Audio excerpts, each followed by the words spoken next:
திருமறை நேரம் Bible Hour presented by the National Bible College. கிறிஸ்துவின் சபையார் உங்களை வாழ்த்துகிறார்கள். Satellite Bible School. வணக்கம். தேசிய வேதாகம கல்லூரி மாணவ கண்மணிகளே, தோழர்களே, அருமை பெற்றோரே, உலகளாவிய என் தமிழ் சொந்தங்களே, 3ஆம் ஆண்டு பட்டப்படிப்புக்காக இந்த ஆன்லைன் வகுப்புகளில் இந்த பாடத்தை நான் உங்களுக்கு அளித்து கொண்டிருக்கிறேன். மிக முக்கியமான ஒரு பாடத்தை நம்ம படிக்கிறோம். அதாவது சர்ச் ஹிஸ்ட்ரி, சபையினுடைய சரித்திரம். நமக்கு அப்பா அம்மா தெரியலனா நம்ம அனாதைகளாகிடுவோம்.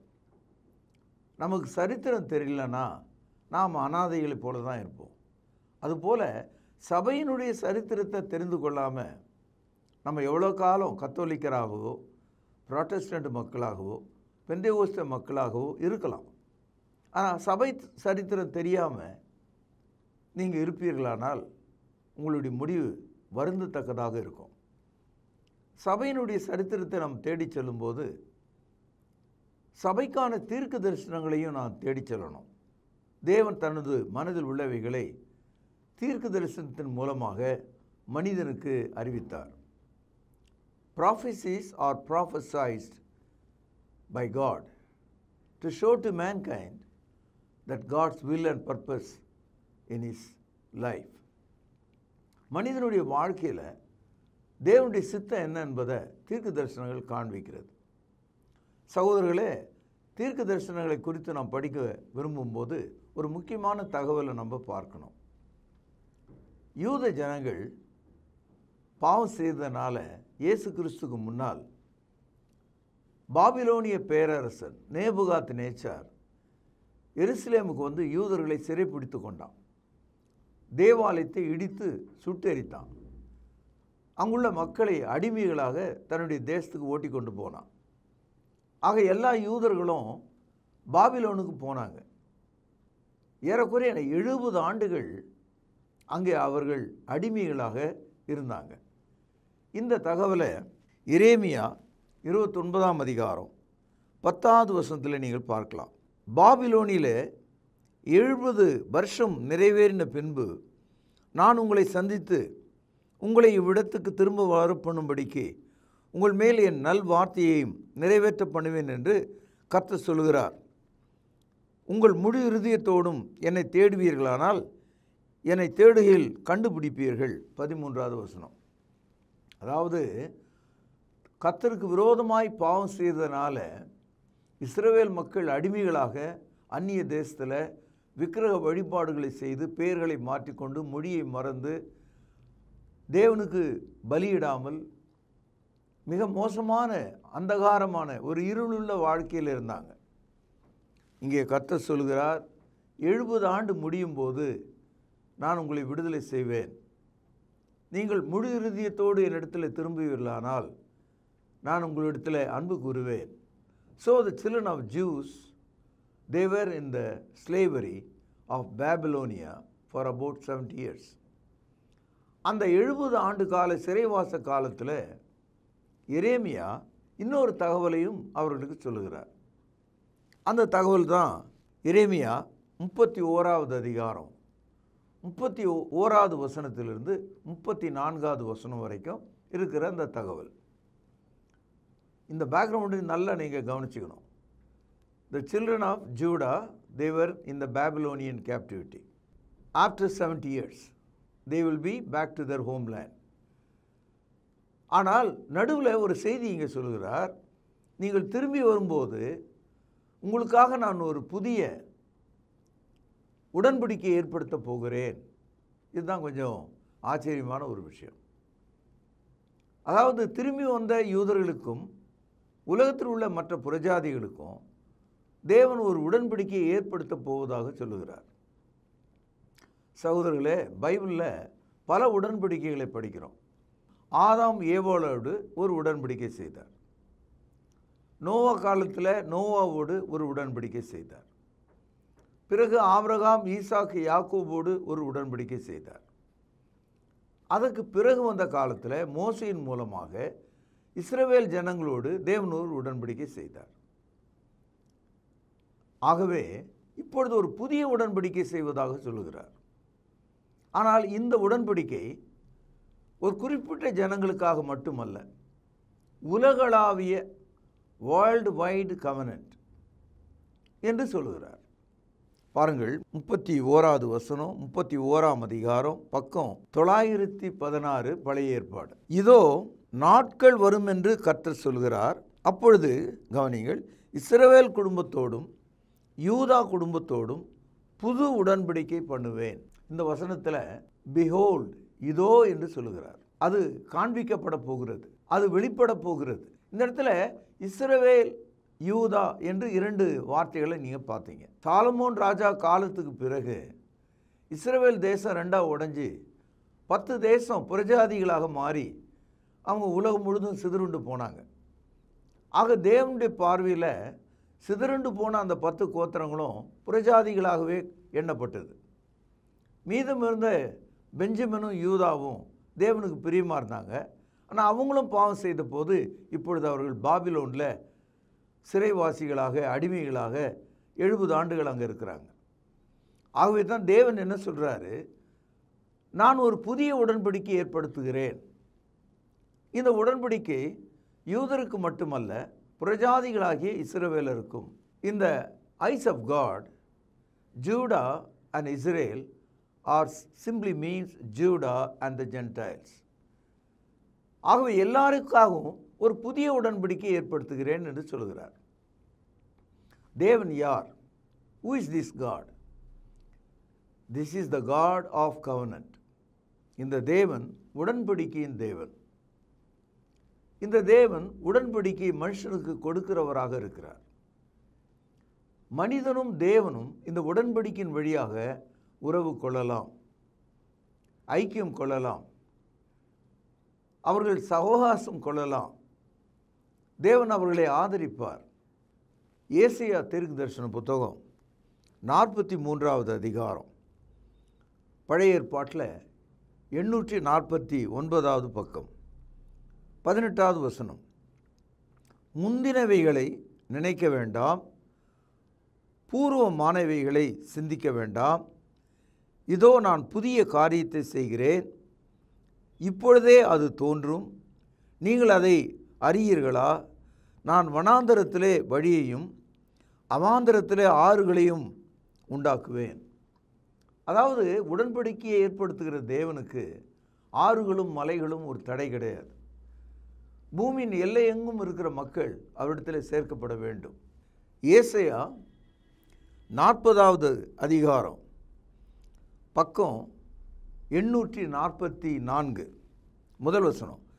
என் ஜனத்தை ஆற்றுங்கள், தேற்றுங்கள், எருசலேமுடன் பட்சமாய் பேசி அதன் போர் முடிந்தது என்றும் அதன் அக்கிரமம் நிவர்த்தியாயிற்று என்றும் அது தன் சகல பாவங்கள் நிமித்தமும் கர்த்தரின் கையிலே இரட்டிப்பாய் அடைந்து தீர்ந்தது என்றும் அதற்கு கூறுங்கள் என்று உங்கள் தேவன் சொல்கிறார்.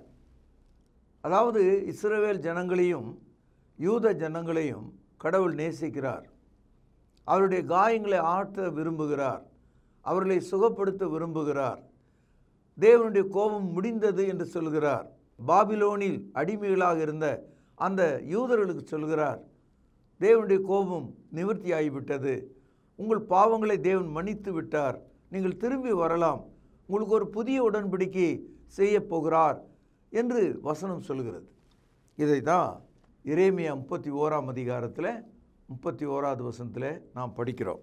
இதோ நாட்கள் வரும் என்று கர்த்தர் சொல்கிறார், அப்பொழுது இஸ்ரவேல் குடும்பத்தோடும் யூதா குடும்பத்தோடும் பேனால் அடிக்கோடு விடுங்கள், புது உடன்படிக்கை பண்ணுவேன். I'll make a new covenant. அப்போது புது உடன்படிக்கைன்னு அவர் சொல்கிறதுனால பழைய ஏற்பாடாகிய அந்த உடன்படிக்கை முடிஞ்சு விட்டதுன்னு அர்த்தம். எப்பவுமே ஒரு புது உடன்படிக்கை செய்தால் பழசுன்னு தான் அழைக்கப்படும். யாத்திரையாகமும் 32வது அதிகாரம், பழைய ஏற்பாட்டில் 112வது பக்கம், 15வது வசனம்.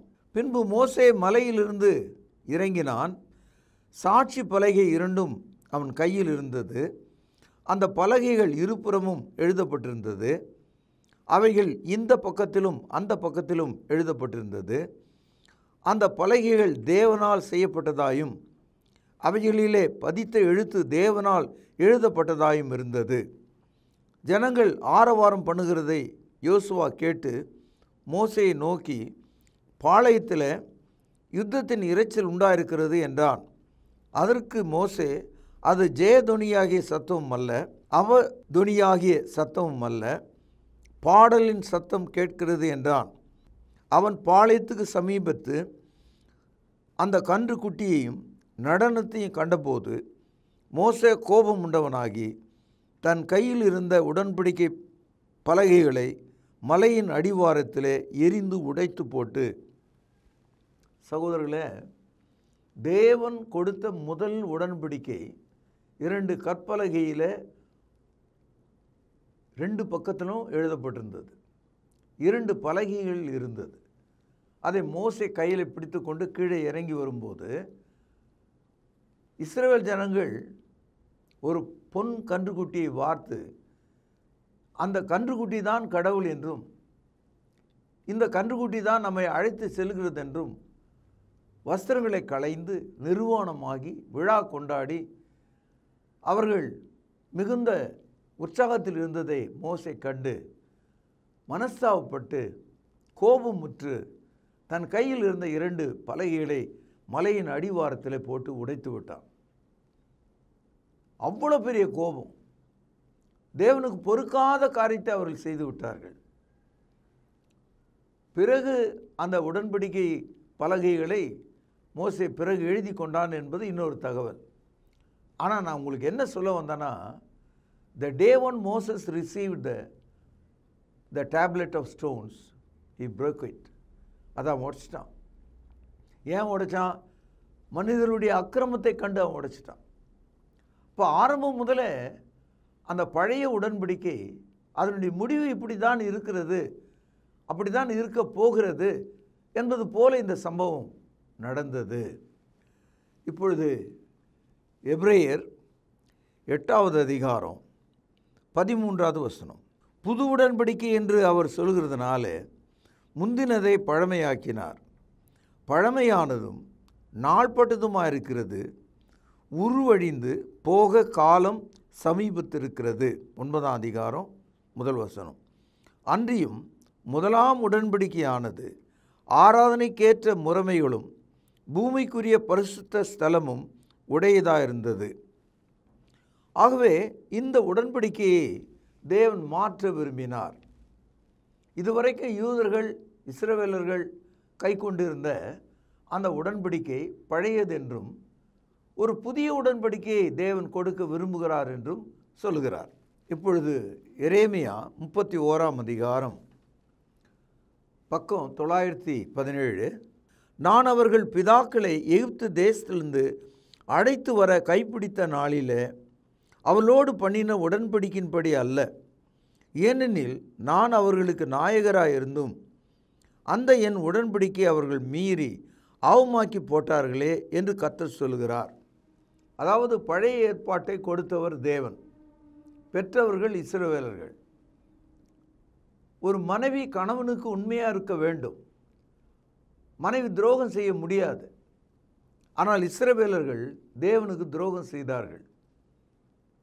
ஆகவே தேவன் ஒரு புதிய உடன்படிக்கை, அன்பின் உடன்படிக்கை இஸ்ரவேலர்களுக்கும் யூதர்களுக்கும் கொடுக்க விரும்புவதாக சொல்லுகிறார். அவர்கள் மீது இருந்த பாவங்களை கிருபையாக மன்னிப்பதாக சொல்லுகிறார். இந்த புதிய உடன்படிக்கை பழைய உடன்படிக்கை போல் இருக்காது என்று சொல்லுகிறார். கவனிப்போம். 33வது வசனம். அந்நாட்களுக்கு பிற்பாடு நான் இஸ்ரவேல் குடும்பத்தோடு பண்ணப்போகிற உடன்படிக்கையானது, நான் என் நியாயப்பிரமாணத்தை, கவனிங்கள், அவர்கள் உள்ளத்திலே வைத்து அதை அவர்கள் இருதயத்திலே எழுதி, நான் அவர்கள் தேவனாயிருப்பேன், அவர்கள் என் ஜனமாய் இருப்பார்கள் என்று கர்த்தர் சொல்லுகிறார். உங்களுக்கு நினைவு இருக்கும், பழைய ஏற்பாடு தேவனால் கொடுக்கப்பட்ட போது அந்த பலகைகளை தேவன் இஸ்ரவேலர்கள் தொழுது கொண்ட அந்த கூடாரத்துக்குள்ள, அந்த மகா பரிசுத்த ஸ்தலத்தில் இருந்த தேவனுடைய உடன்படிக்கைக்குள்ள அந்த உடன்படிக்கை பெட்டிக்குள்ள அந்த பலகைகளை உள்ளே வைத்திருந்தார்கள். அது மனிதர்களுடைய கையில் இல்லை. மோசே அதை அந்த கிருபாசனம் என்று அழைக்கப்படுகிற உடன்படிக்கை பெட்டிக்குள்ளே வைத்திருந்தான். ஆனால் புதிய ஏற்பாட்டு காலத்தில், பிற்காலத்தில் தேவன் சொல்கிறார், நான் கொடுக்க போகிற இந்த புதிய உடன்படிக்கை ஒரு பெட்டிக்குள் வைக்கும் பலகையாக இல்லாமல் மனிதர்களுடைய இருதயங்களில் வைக்கப்படும். அவைகள் வெறும் எழுத்தாக இல்லாமல் அது இருதயத்தில் எழுதப்படும் ஆவியாக இருக்கும். இந்த தகவல் உங்களுக்கு இப்போ பளிச்சுன்னு புரிஞ்சிருக்கும். பழைய ஏற்பாட்டுக்கும் புதிய ஏற்பாட்டுக்கும் என்ன வேறுபாடு? What is the difference between the old testament and the new testament? The old testament, it is made on a stone written by hand. The New Testament written on our heart by the Holy Spirit. ஆகவே பழைய ஏற்பாடுக்கும் புதிய ஏற்பாட்டுக்கும் எட்டவும் எட்டாது. அது மிக வித்தியாசமானதாக இருக்கும். இதை நீங்கள் விளங்கிக் கொள்ள வேண்டும். இப்பொழுது எபிரேயருக்கு எழுதிய நிருபம் 8வது அதிகாரம். இந்த பகுதி எரேமியா 31ஆம் அதிகாரத்தை பரிசுத்த ஆவியானவர் கிறிஸ்தவர்களுக்கு நினைவுபடுத்துகிறார். யூத கிறிஸ்தவர்களுக்கு விவரமாக அதை குறித்து அறிவிக்கிறார். பாருங்கள், இது புதிய ஏற்பாட்டில் 304வது பக்கம் 8வது வசனம் முதல் படிக்கிறேன், கவனிங்க. அவர்களை குற்றப்படுத்தி அவர்களை நோக்கி, இதோ கர்த்தர் சொல்கிறது என்னவெனில், இஸ்ரவேல் குடும்பத்தோடும் யூதா குடும்பத்தோடும் நான் புது உடன்படிக்கையை ஏற்படுத்துகிற காலம் வருகிறது. அவளுடைய பிதாக்களை எகிப்து தேசத்திலிருந்து கொண்டு வரும்படிக்கு நான் அவர்களுடைய கையை பிடித்த நாளிலே அவர்களோடு பண்ணின உடன்படிக்கை போல அது இருப்பதில்லை. அந்த உடன்படிக்கையில் அவர்கள் நிலை நிற்கவில்லையே, நானும் அவர்களை புறக்கணித்தேன் என்று கர்த்தர் சொல்லுகிறார். இந்த 2 வசனத்தில் இஸ்ரவேலர்கள் உடன்படிக்கையை மீறிவிட்டார்கள். அவர்களுக்கும் தேவனுக்கும் உறவில்லாமல் போய்விட்டது. அவர்களும் ஒரு அந்நிய மக்களைப் போல மாறினார்கள். இது அவர்களுக்கு தெரியாது, ஆனால் தேவனுக்கு தெரியும். எப்பொழுதுமே கெட்டு போகிறவனுக்கு தான் கெட்டு போனது தெரியாது, மனிதனுக்கு தெரியும். அப்போ நாம் நம்முடைய இருதயத்தில் அழுகி விடுவோமானால், கெட்டு போவோமானால் தேவனுக்கு தெரியாது. ஆகவே இஸ்ரவேலர்கள் they lost their relationship with God because they are not continued in the old covenant. ஆகவே அவர்களுக்கும் தேவனுக்கும் உறவில்லாமல் போய்விட்டது. ஆகவே தேவன் ஒரு வாக்குத்தத்தம் கொடுக்கிறார். 70 ஆண்டு காலம் அடிமைகளாக இருக்கிற அந்த பாபிலோனிய யூதர்களுக்கு சொல்கிறார், இதோ நாட்கள் வரும், அப்பொழுது நீங்கள் இந்த 70 ஆண்டு முடிந்து உங்களுடைய சொந்த ஊராகிய யூதேயாவுக்கு திரும்பும்போது, எருசலேமுக்கு திரும்பும்போது ஒரு புதிய உடன்படிக்கையை நான் கொடுக்க போகிறேன். அந்த உடன்படிக்கை உங்களோடு மட்டுமல்ல, உலகத்தில் உள்ள எல்லா பிரஜாதிகளோடும். அந்த உடன்படிக்கை மோசையின் கரத்தால் கொடுக்கப்பட்ட கற்பலைகள் எழுதப்பட்டவைகளைப் போல அல்ல, அது மனதில் எழுதப்படுகிற ஒன்றாக இருக்கும். எல்லாருடைய மனதிலும் ஆவினால் அது எழுதப்படும். அதனால்தான் இதை நம்ம புதிய ஏற்பாடு. பாருங்கள், 10வது வசனம். அந்த நாட்களுக்கு பின்பு நான் இஸ்ரவேல் குடும்பத்தோடு பண்ணும் உடன்படிக்கையாவது, 1, என்னுடைய பிரமாணங்களை அவருடைய மனதிலே வைத்து, 2, அவருடைய இருதயங்களில் அவைகளை எழுதுவேன், 3, நான் அவர்கள் தேவனாயிருப்பேன், 4, அவர்கள் என் ஜனமாயிருப்பார்கள், 5, அப்பொழுது சிறியவன் முதற்கொண்டு பெரியவன் வரைக்கும் எல்லாரும் என்னை அறிவார்கள். ஆகையால் கர்த்தரை அறிந்து கொள் என்று ஒருவன் தன் அயலானுக்கும் ஒருவன் தன் சகோதரனுக்கும் போதிக்க வேண்டியதில்லை. 6, ஏனெனில் நான் அவர்கள் அநியாயங்களை கிருபையாய் மன்னித்து, 7, அவர்கள் பாவங்களையும் அக்கிரமங்களையும் இனி நினையாமல் இருப்பேன் என்று கர்த்தர் சொல்லுகிறார். பழைய ஏற்பாடு என்று சொல்லக்கூடிய இஸ்ரவேலர்கள் கை கொண்ட ஏற்பாடு ஒரு ஆட்டுக்குட்டியினுடைய பலியினாலே பாவ மன்னிப்பு அவர்களுக்கு உண்டானது.